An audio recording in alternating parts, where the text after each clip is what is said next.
ವೀಕ್ಷಕರೆಲ್ಲರಿಗೂ ಶುಕ್ರನ ರಾಶಿ ಪರಿವರ್ತನೆ ವಿಶೇಷ ಕಾರ್ಯಕ್ರಮಕ್ಕೆ ಸ್ವಾಗತ. ವೀಕ್ಷಕರೇ, ವೈದಿಕ ಜ್ಯೋತಿಷ್ಯದಲ್ಲಿ ಗುರುವಿನ ನಂತರ ಶುಕ್ರವನ್ನು ಎರಡನೇ ಅತ್ಯಂತ ಮಂಗಳಕರ ಗ್ರಹವೆಂದು ಪರಿಗಣಿಸಲಾಗಿದೆ. ಈ ಗ್ರಹವು ವಿಶ್ವದಲ್ಲಿ ವಾಸಿಸುವ ಎಲ್ಲಾ ಜೀವಿಗಳಿಗೆ ಯಾವಾಗಲೂ ದಯೆ ತೋರುವುದು ಎಂದು ನಂಬಲಾಗಿದೆ. ನವಗ್ರಹಗಳಲ್ಲಿ ಒಂದಾದ ಶುಕ್ರನನ್ನು ಅದೃಷ್ಟದ ಗ್ರಹ ಕರೆಯಲಾಗುತ್ತದೆ. ಜನ್ಮ ಕುಂಡಲಿಯಲ್ಲಿನ ಪ್ರೇಮ ಸಂಬಂಧಗಳ ಲೆಕ್ಕಾಚಾರ ಮಾಡುವಾಗ ಈ ಗ್ರಹವನ್ನು ಪರಿಗಣನೆಗೆ ತೆಗೆದುಕೊಳ್ಳಲಾಗುವುದು.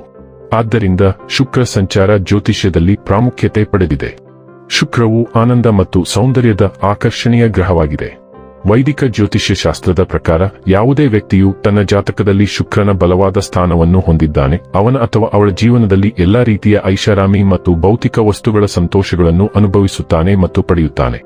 ಆದರೆ ಜಾತಕದಲ್ಲಿ ಶುಕ್ರನ ದುರ್ಬಲ ಸ್ಥಾನವು ಪ್ರೇಮ ಸಂಬಂಧಗಳಲ್ಲಿ ವೈಫಲ್ಯ, ವೈವಾಹಿಕ ಜೀವನದಲ್ಲಿ ಅಪಶ್ರುತಿ, ಕಣ್ಣುಗಳಿಗೆ ಸಂಬಂಧಿಸಿದ ಸಮಸ್ಯೆಗಳನ್ನು ಮಾತ್ರ ನೀಡುತ್ತದೆ. ಶುಕ್ರನನ್ನು ಅದೃಷ್ಟದ ಗ್ರಹವೆಂದು ಪರಿಗಣಿಸಲಾಗಿದೆ. ಶುಕ್ರ ಅನುಕೂಲಕರ ಸ್ಥಾನದಲ್ಲಿದ್ದರೆ ಶುಕ್ರದೆಸೆ, ಅಂದರೆ ಮುಟ್ಟಿದ್ದೆಲ್ಲ ಚಿನ್ನ ಎಂಬಂತೆ ಎಲ್ಲಾ ಕಾರ್ಯಗಳಲ್ಲಿ ಯಶಸ್ಸು ಸಿಗಲಿದೆ. ಇದೀಗ ಶುಕ್ರ ಕುಂಭ ರಾಶಿಯಲ್ಲಿದೆ. ವರ್ಷ 2025 ಜನವರಿ ತಿಂಗಳಿನ 28ನೇ ತಾರೀಕಿನ ದಿನ ಬೆಳಿಗ್ಗೆಯ 6:42 ಶುಕ್ರವು ಮೀನ ರಾಶಿಗೆ ಸಾಗಲಿದೆ. ವರ್ಷ 2025 ಮೇ ತಿಂಗಳಿನ 31ನೇ ತಾರೀಕಿನವರೆಗೆ ಮೀನ ರಾಶಿಯಲ್ಲಿ ಇರಲಿದೆ. ಮೀನ ರಾಶಿಯು ಕಲ್ಪನೆ, ರಚನಾತ್ಮಕತೆ, ಆಧ್ಯಾತ್ಮ ಮತ್ತು ಪ್ರೇಮ ಇತ್ಯಾದಿಗಳನ್ನು ಪ್ರತಿನಿಧಿಸುತ್ತದೆ. ಶುಕ್ರ ಗ್ರಹವು ಮೀನ ರಾಶಿಯಲ್ಲಿ ಸುಮಾರು 123 ದಿನಗಳವರೆಗೆ ಇರಲಿದ್ದಾನೆ. ಗುರುವಿನ ರಾಶಿಯಲ್ಲಿ ಶುಕ್ರನ ಈ ಸಂಚಾರದ ಪ್ರಭಾವವನ್ನು ಎಲ್ಲಾ 12 ರಾಶಿಗಳ ಮೇಲೆ ನೋಡಬಹುದು.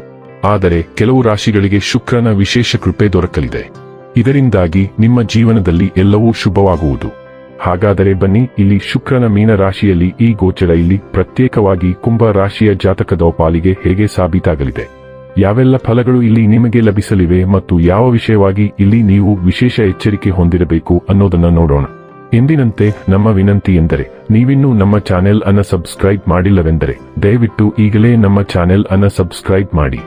ಹಾಗೆ ನಿರಂತರ ವಿಡಿಯೋ ಅಪ್ಡೇಟ್ಸ್ಗಳಿಗಾಗಿ ತಪ್ಪದೇ ಪಕ್ಕದ ಬೆಲ್ ಐಕಾನ್ ಬಟನ್ ಕೂಡ ಕ್ಲಿಕ್ ಮಾಡಿ. ವಂಶ ಪಾರಂಪರ್ಯ ಜ್ಯೋತಿಷ್ಯರು ನಂಬರ್ 1 ವಶೀಕರಣ ಸ್ಪೆಷಲಿಸ್ಟ್. ವಿದ್ಯೆ, ಉದ್ಯೋಗ, ಮದುವೆ, ಹಣಕಾಸಿನ ಸಮಸ್ಯೆ, ವ್ಯಾಪಾರ, ಆರೋಗ್ಯ ಸಮಸ್ಯೆಗಳಿಗೆ ಫೋನಿನ ಮೂಲಕ ಪರಿಹಾರ. ಇಂದೇ ಕರೆ ಮಾಡಿ. ವೀಕ್ಷಕರೇ, ಕುಂಭ ರಾಶಿಯವರಿಗೆ ನಿಮ್ಮ 2ನೇ ಮನೆಯ ಮೂಲಕ ಶುಕ್ರನ ಸಾಗಣೆಯ ಸಮಯದಲ್ಲಿ ನೀವು ಹಣವನ್ನು ಉಳಿಸಲು ಮತ್ತು ಆರ್ಥಿಕ ಭದ್ರತೆಯನ್ನು ಹೊಂದಲು ಸಾಧ್ಯವಾಗುತ್ತದೆ. 4ನೇ ಮತ್ತು 9ನೇ ಮನೆಗಳ ಅಧಿಪತಿಯು ಮೀನದಲ್ಲಿ ಶುಕ್ರನ ಸಂಚಾರದ ಸಮಯದಲ್ಲಿ 2ನೇ ಮನೆಗೆ ಸಾಗುತ್ತಾನೆ. ಇದು ಆರ್ಥಿಕತೆಯನ್ನು ಬಲಪಡಿಸುತ್ತದೆ. ಆಟೋಮೋಟಿವ್, ರಿಯಲ್ ಎಸ್ಟೇಟ್ ಅಥವಾ ಕುಟುಂಬ ವ್ಯಾಪಾರ ಉದ್ಯಮಗಳಲ್ಲಿ ಕೆಲಸ ಮಾಡುವವರಿಗೆ ಅನುಕೂಲಕರ ಕ್ಷಣ. ಶುಕ್ರನು ನಿಮ್ಮ 9ನೇ ಮನೆಯ ತ್ರಿಕೋನ ಅಧಿಪತಿಯಾಗಿದ್ದು, ಇದು ಅದೃಷ್ಟ ಮತ್ತು ಅದೃಷ್ಟವನ್ನು ನಿಯಂತ್ರಿಸುತ್ತದೆ. ಜೊತೆಗೆ ನಿಮ್ಮ 4ನೇ ಮನೆ, ಗೃಹ ಜೀವನದ ಕೇಂದ್ರ ಮನೆ, ತಾಯಿ, ನಿಮ್ಮ ತಾಯ್ನಾಡು ಮತ್ತು ಆಂತರಿಕ ತೃಪ್ತಿಯನ್ನು ಸಹ ಆಳುತ್ತದೆ. ಇದು ನಿಮ್ಮ ಜಾತಕದಲ್ಲಿ ಶುಕ್ರನನ್ನು ಪ್ರಬಲ ಗ್ರಹವಾಗಿ ಇರಿಸುತ್ತದೆ. ಪ್ರಸ್ತುತ ಶುಕ್ರನು ನಿಮ್ಮ 2ನೇ ಆರ್ಥಿಕ ಮನೆಯಲ್ಲಿ ಸಾಗುತ್ತಿದ್ದಾನೆ, ಅಲ್ಲಿ ಅದು ಉತ್ತುಂಗದಲ್ಲಿದೆ. ಮೀನ ರಾಶಿಯಲ್ಲಿನ ಈ ಶುಕ್ರ ಸಂಚಾರವು ನಿಮ್ಮ ಆರ್ಥಿಕ ಪರಿಸ್ಥಿತಿಯನ್ನು ಹೆಚ್ಚಿಸಲು ಮತ್ತು ಬಲಪಡಿಸಲು ಹೆಚ್ಚು ಅನುಕೂಲಕರ ಅವಧಿಯನ್ನು ಸೂಚಿಸುತ್ತದೆ. ಹೊಸ ಆರ್ಥಿಕ ಅವಕಾಶಗಳು ತಮ್ಮನ್ನು ತಾವು ಪ್ರಸ್ತುತಪಡಿಸಬಹುದು ಮತ್ತು ನಿಮ್ಮ ಹೆತ್ತವರ ಮೂಲಕ ನೀವು ಆರ್ಥಿಕ ಲಾಭಗಳನ್ನು ಅನುಭವಿಸಬಹುದು.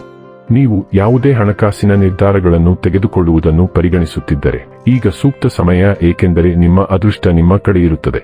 ಈ ಅವಧಿಯಲ್ಲಿ ತೆಗೆದುಕೊಳ್ಳುವ ಯಾವುದೇ ನಿರ್ಧಾರಗಳು ಭಾವನಾತ್ಮಕ ತೃಪ್ತಿಯನ್ನು ತರುವ ಸಾಧ್ಯತೆ ಇದೆ. ಹೆಚ್ಚುವರಿಯಾಗಿ ಈ ಮನೆಯಲ್ಲಿ ಶುಕ್ರನ ಉಪಸ್ಥಿತಿಯು ನಿಮ್ಮ ಸಂವಹನದ ಮೇಲೆ ಪ್ರಭಾವ ಬೀರುತ್ತದೆ, ನಿಮ್ಮನ್ನು ಹೆಚ್ಚು ಸಿಹಿಯಾಗಿ ಮಾತನಾಡುವಂತೆ ಮಾಡುತ್ತದೆ. ನಿಮ್ಮ ಕುಟುಂಬದೊಂದಿಗೆ ನೀವು ಆಳವಾದ ಸಂಪರ್ಕವನ್ನು ಅನುಭವಿಸುವಿರಿ ಮತ್ತು ಅವರೊಂದಿಗೆ ಸಾಧ್ಯವಾದಷ್ಟು ಸಮಯ ಕಳೆಯುವ ಬಲವಾದ ಬಯಕೆಯನ್ನು ಹೊಂದಿರಬಹುದು. ಇನ್ನು ಕೊನೆಯದಾಗಿ ಈ ದಿನಗಳಂದು ಮಾಡಿಕೊಳ್ಳಬೇಕಾದ ಉಪಾಯಗಳ ಕುರಿತು ನೋಡುವುದಾದರೆ, ದಿನಕ್ಕೆ 108 ಬಾರಿ ಮಹಾಲಕ್ಷ್ಮಿ ಮಂತ್ರವನ್ನು ಪಠಿಸಿ. ವೀಕ್ಷಕರೇ, ಇದಾಗಿತ್ತು ಕುಂಭ ರಾಶಿಯ ಜಾತಕದವರ ಶುಕ್ರನ ರಾಶಿ ಪರಿವರ್ತನೆಯ ಮಾಹಿತಿ ಇಷ್ಟವಾದರೆ ವಿಡಿಯೋವನ್ನು ಲೈಕ್ ಮತ್ತು ಶೇರ್ ಮಾಡಿ. ಜೈ ಶ್ರೀರಾಮ್. ಕಾಮೆಂಟ್ ಬಾಕ್ಸ್ನಲ್ಲಿ ಬರೆಯಿರಿ. ಹಾಗೆ ಚಾನೆಲ್ ಸಬ್ಸ್ಕ್ರೈಬ್ ಮಾಡುವುದರ ಜೊತೆಗೆ ನಿರಂತರ ವಿಡಿಯೋ ಅಪ್ಡೇಟ್ಸ್ಗಳಿಗಾಗಿ ಪಕ್ಕದ ಬೆಲ್ ಐಕಾನ್ ಕ್ಲಿಕ್ ಮಾಡಿ.